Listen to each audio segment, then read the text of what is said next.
მოგესალმებით მონადირეებო, იარაღის მოყვარულებო, კარგო ადამიანებო, კარგო ხალხო. მე მინდა ერთი იარაღი წარმოგიდგინოთ ახლა, რომელიც ერთ სიტყვით დიდი ხანი არ არის რაც მაქვს, მაგრამ ყველანაირად დავამუშავე, ასე რომ ვთქვათ. კარგია, უფრო კარგი, დამაჯერებელია, ვიცი. მაყურებლისთვის, ასე ვთქვათ, უფრო მეტი ინფორმაციას მიიტანს და შენი თვალით დანახს არაფერი არ ჯობია საერთოდ, როდესაც სრულად უყურებს, სროლებს ეს რა თქმა უნდა პრაქტიკაში და უფრო მეტად დასაჯერებელია იმ მონაცემების, ასე ვთქვათ, წარმოდგენა, რაც რეალურად ნამდვილად ამ იარაღს შეუძლია. მე დღეს თქვენ მინდა წარმოვიდგინოთ ხრახლულიანი იარაღი და ერთ-ერთ, ასე ვთქვათ, ვიდეოში მე ვახსენე, როდესაც გლულიანი იარაღებზე მქონდა ხოლმე საუბარი.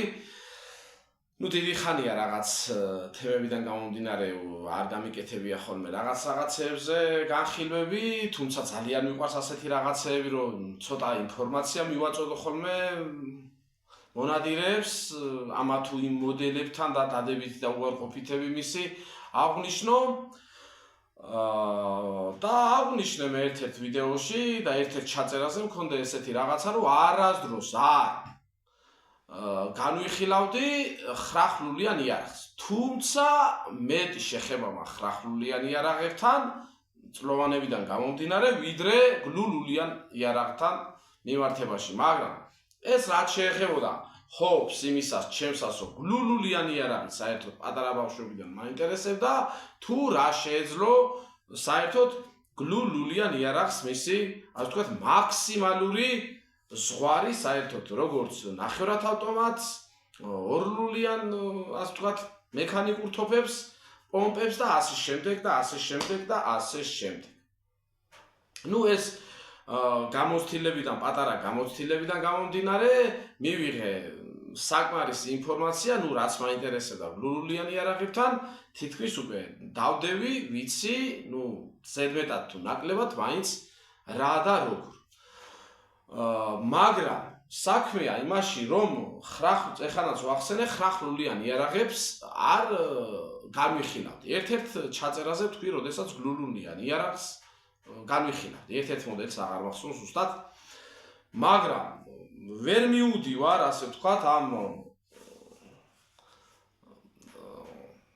იარაღის შესაძლებლობას, რომელიც მე თქვენ უნდა მოგახსენოთ.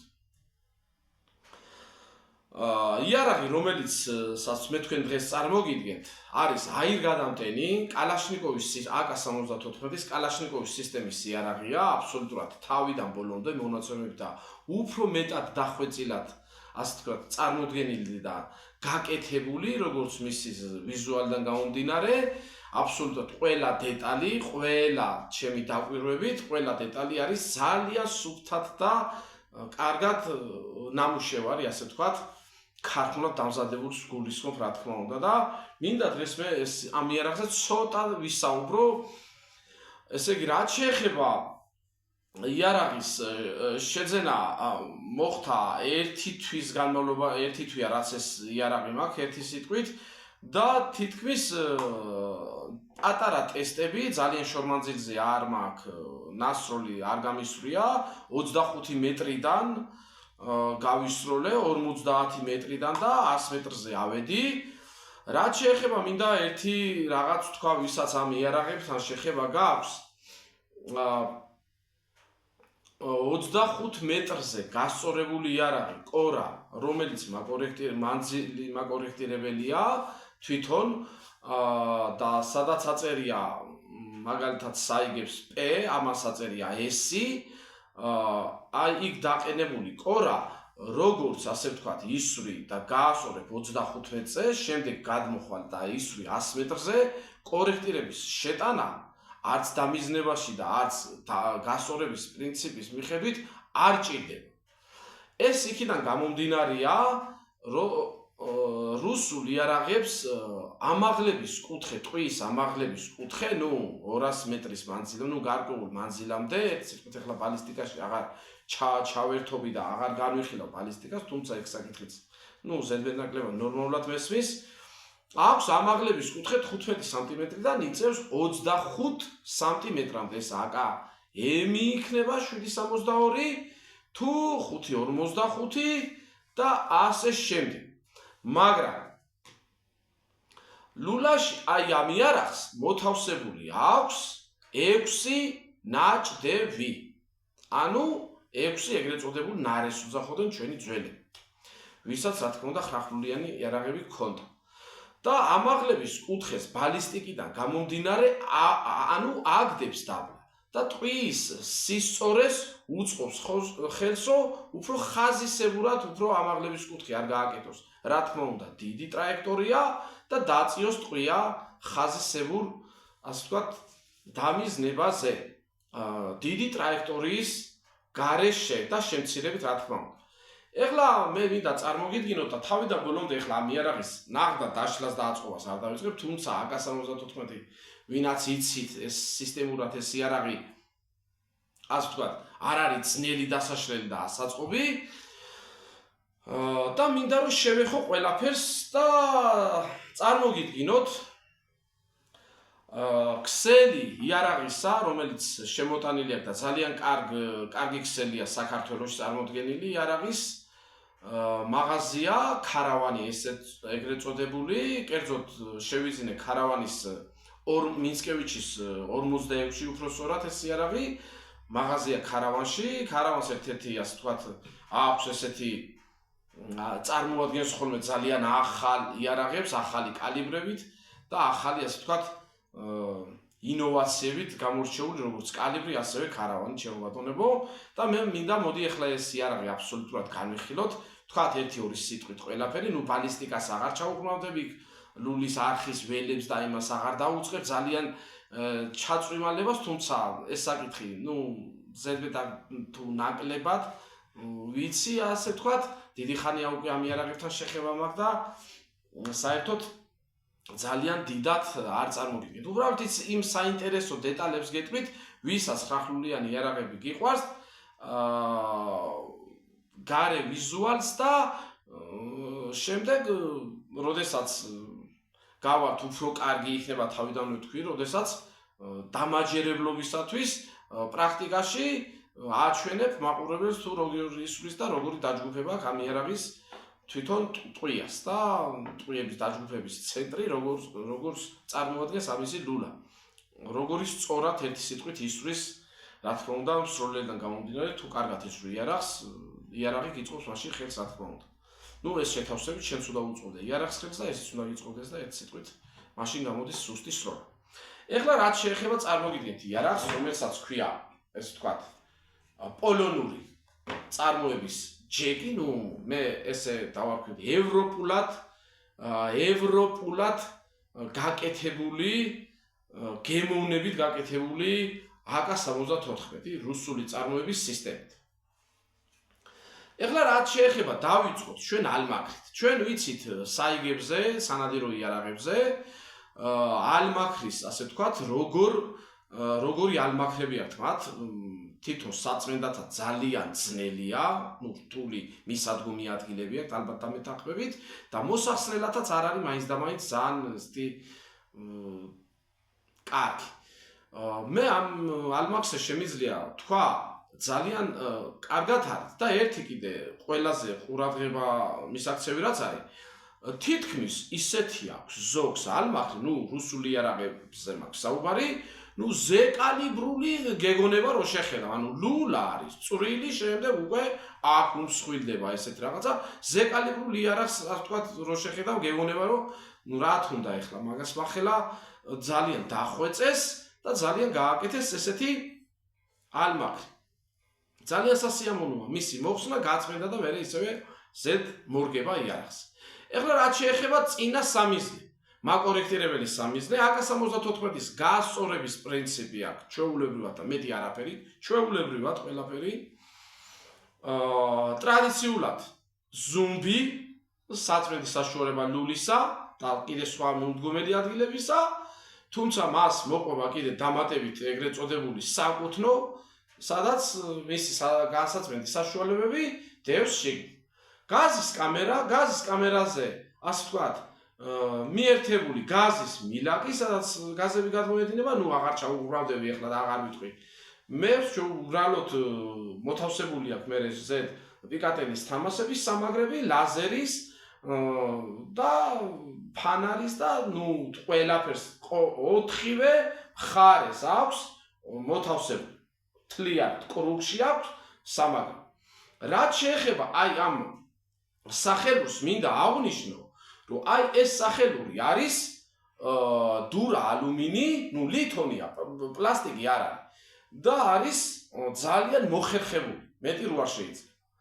აი თვითონ მანძილმაკორექტირებელი კორა, რომელიც მოთავსებული აქვს ერთ-ერთში გადმოტანილია რუსული იარაღის AK-74-ვით, ასე რომ ვთქვათ და თუ იარაღს აწერია რუსულს P, ეს ევროპულად შესრულებული იარაღია და ეს არის უკვე S-ის შემთხვევა, S-ი აწერია აი აქ.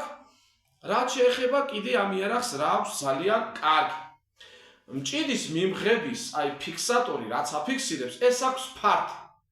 ძალიან კარგად იხსნება და მე გაჩვენებთ როგორც იხსნება და როგორც ასე ვთქვათ და რაც შეეხება ამის გვერდზე კიდე აი აქ აქვს სამაგრი.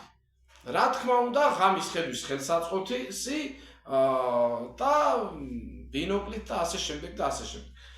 ეს რაც შეეხება ფისტალეტის სახელური წარმოდგენილია კარგ პლასტიკში, კარგი პლასტიკი, კონდახი მთლიანად პლასტიკი და აი აქ რაც შეეხება რკინის ფირფიტა, არანაირი რეზინი არ აქვს უკან. და მე თუ მკითხავთ, არც არის რეზინი საჭირო, იმიტომ რომ უკუცემის, ასე ვთქვათ, უკუცემა ამ იარაღს საერთოდ თითქმის არ აქვს. რაც შეეხება მინდა ვისაუბრო დამრტყმელ სასხლეტ მექანიზმზე, ანუ ამ სასხლეტ კავზე, რომ სასხლეტი კავი აქვს ძალიან მგრძნობიარე და რბილი. ეს ძალიან კარგია და მინდა რომ თქვა ძალიან დიდი მნიშვნელობა აქვს საერთოდ იარაღში სასხლეტ კავს, ძალიან დიდი მნიშვნელობა აქვს. ეხლა რაც შეეხება თვითონ მჭიდი. მჭიდი ამ შემთხვევაში არის 10-იანი მოყვება ამ იარაღს, თუმცა აქვს 20-იანი და 30-იანი მჭიდები, რომელიც ცალკე იყიდება, მაგრამ თუ მე ასე ვთქვათ მონადირისათვის მეტი არც არის საჭირო, 10-იანიც კმარა და უფრო ლამაზი ასე ვთქვათ იარაღზე, როდესაც არის მორგებული. მოდი ახლა ჩვენ ეს უსაფრთხოებიდან გამომდინარე არც ეთნაირი 223-ის ტყვია არ გამაჩნია მიმდებარე ტერიტორიაზე, რომ დავწუნდეთ უსაფრთხოებაში და არც სამ ჭიჭი არ დევს არც ერთი სალი ვაზნი. როდესაც მოვარგებთ მჭიდს, იარაღი არის ძალიან ლამაზი, აი ესეთი და არ გამოიყურება რაღაც გრძელი არ არის და ასე შემდეგ. ნუ ახლა საბრძოლო იარაღებს რო აქვს, ისი არა. ნუ სანადირო იარაღზე გათვლილია და ძალიან კოხტად გამოიყურება, მე ასე ვფიქრობ. თუმცა აი ეხლა რომ ამბობდი, თვითონ ამის მომხსნელი არის ცოტა ფართია, თქვი ახლა როგორ ჩანს არ ვიცი. და ძალიან ადვილად იხსნება. ახლა მონადირისათვის და მონადირე რა შუაშია, პრაქტიკულად არის ნააზროვნები და გაკეთებული ძალიან კარგად, როგორც ღებულობს ჭიდის მიმღები, ასევე ძალიან კარგად იხსნება. ძალიან კარგად იხსნება, იმიტომ რომ ფართი აქვს და უფრო კარგად იხსნება ეს ფიქსატორიდან ჭიდი. რაც შეეხება ერთ საინტერესო კიდე, დამიზნების დროს ასე ვთქვათ, საიგებს და სხვადასხვა იარაღებს აქვს აი წინ თუ არ გავწიეთ ხელი და ჩახსენით მცველი, ვერ გავახებთ. აი აქ ამას აქვს ფართე კიდე მეორე დამიზნების შემთხვევაში, როდესაც უმიზნებ, შეგიძლია გახსნა და რა თქმა უნდა, დამიზნების შემთხვევაში შეგიძლია ესე უყარა მდგომარეობაში და დაკეტო ერთი სიტყვით. ეს არის იარაღი, ამისი კალიბრი არის 5.56, ლულაში ნაჭდევების რაოდენობა აქვს 6, გამოშვება ქვეყანა არის პოლონეთი, თვითონ იარაღის სახელწოდება ესე ქვია ჯეკი და ძალიან თვითონ ტყვის დაჯგუფებით ესე იგი გამოირჩევა.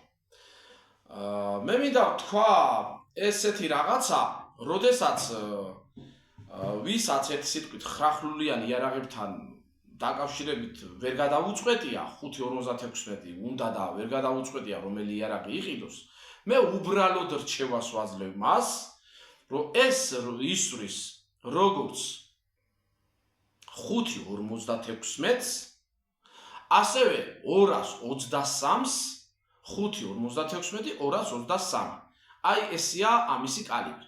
ერთს აძღებულობს თვითონ ჭიდი, ერთ ტყვიასაც და მეორე ტყვიასაც.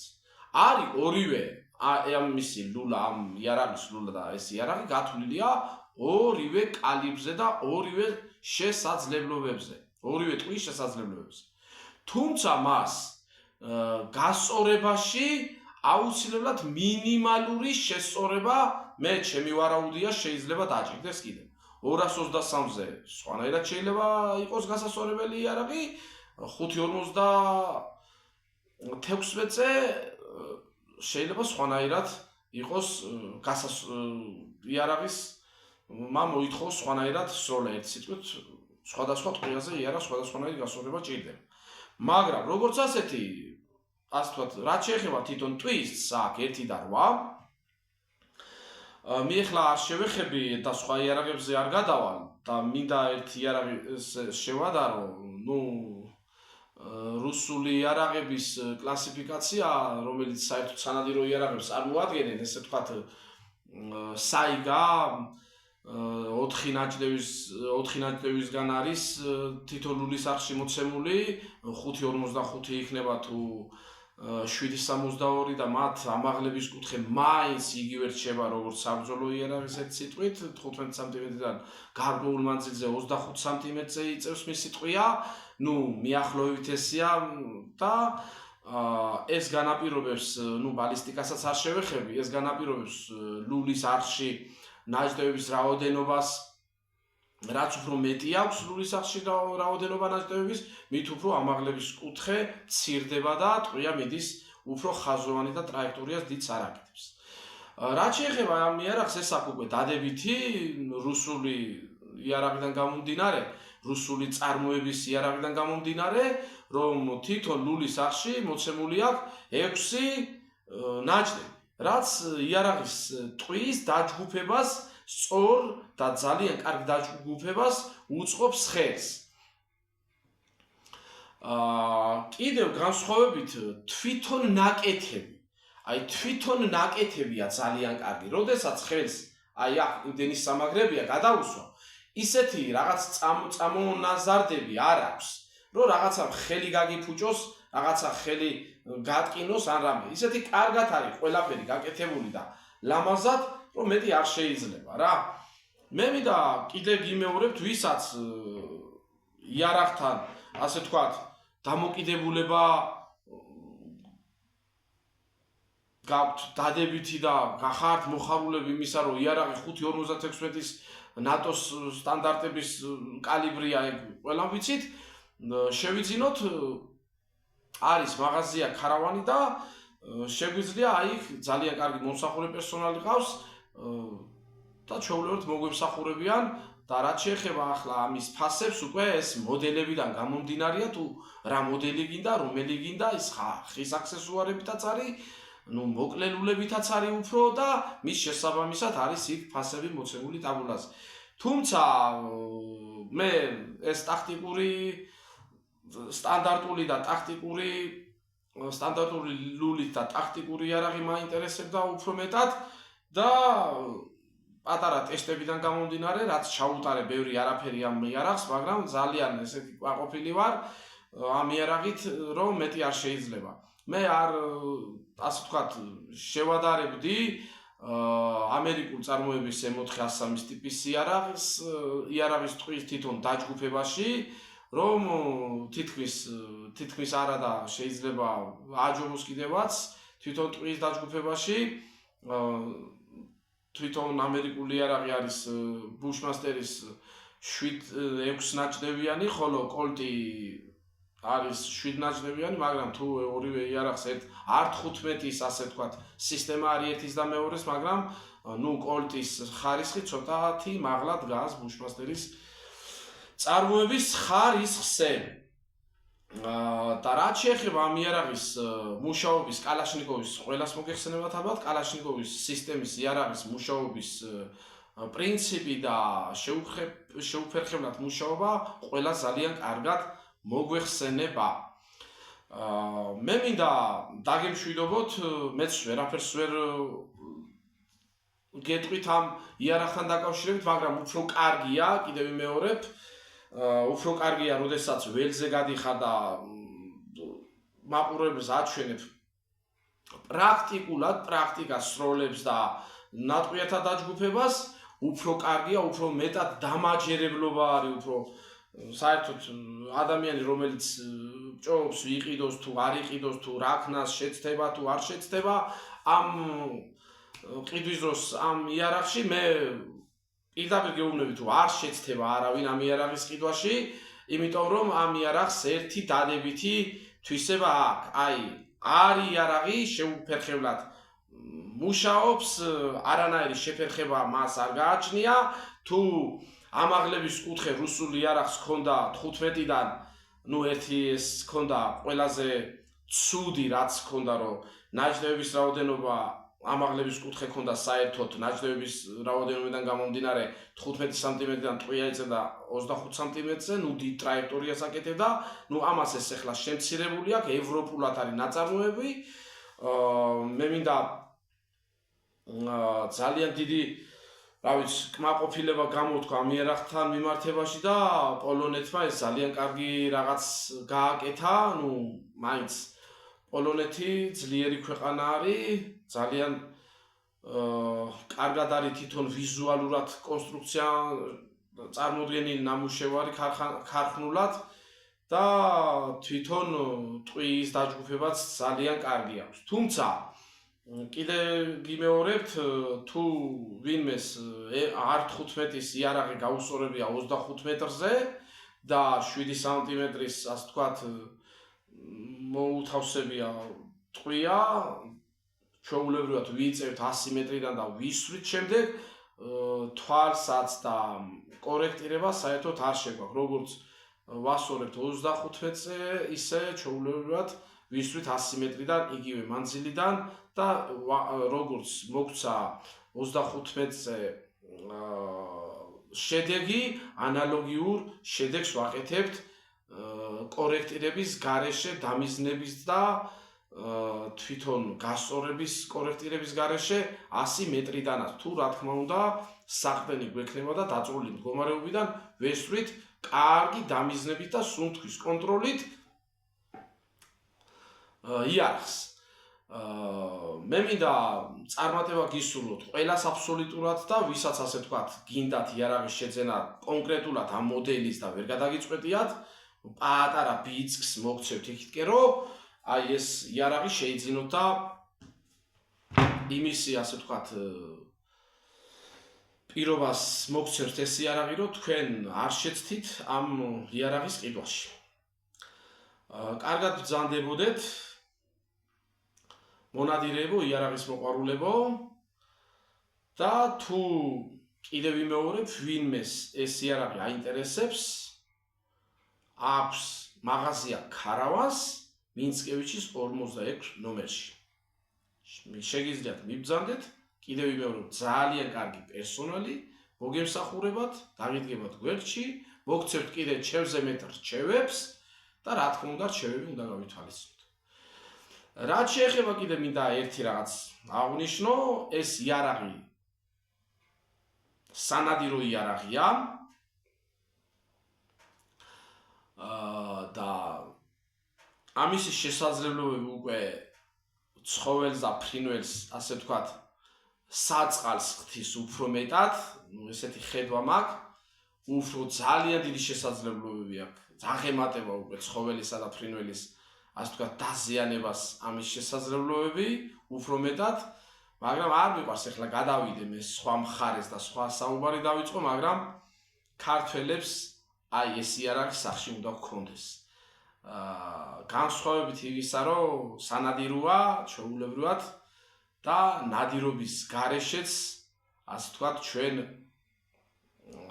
მარტო სანადიროდ გამოგვეყენებიოს ეს იარაღი და სხვისთვის არაფრისთვის, მაგრამ რეალურად ეგრეც არ არის ალბათ და ალბათ მიმიხვდებით ყველაფერი სიტყვაც მინდა, იმედია ერთი სიტყვით ამ იარაღის ქონა სახში, იმიტომ რომ მოკეთეები არ არიან ჩვენი ძალიან ბევრი და გქონდეს ყველას გისურვებთ რომ შეიძინოთ და გქონდეს და მოიხმარეთ კეთილად რა თქმა უნდა და უსაფრთხოდ ეს იარაღი და წარმატებებს გისურვებთ ყველას. კარგად ბრძანდებოდეთ, კარგად იყავით. ღმერთი იყოს ჩვენ და ჩვენი ქვეყნის მფარველი.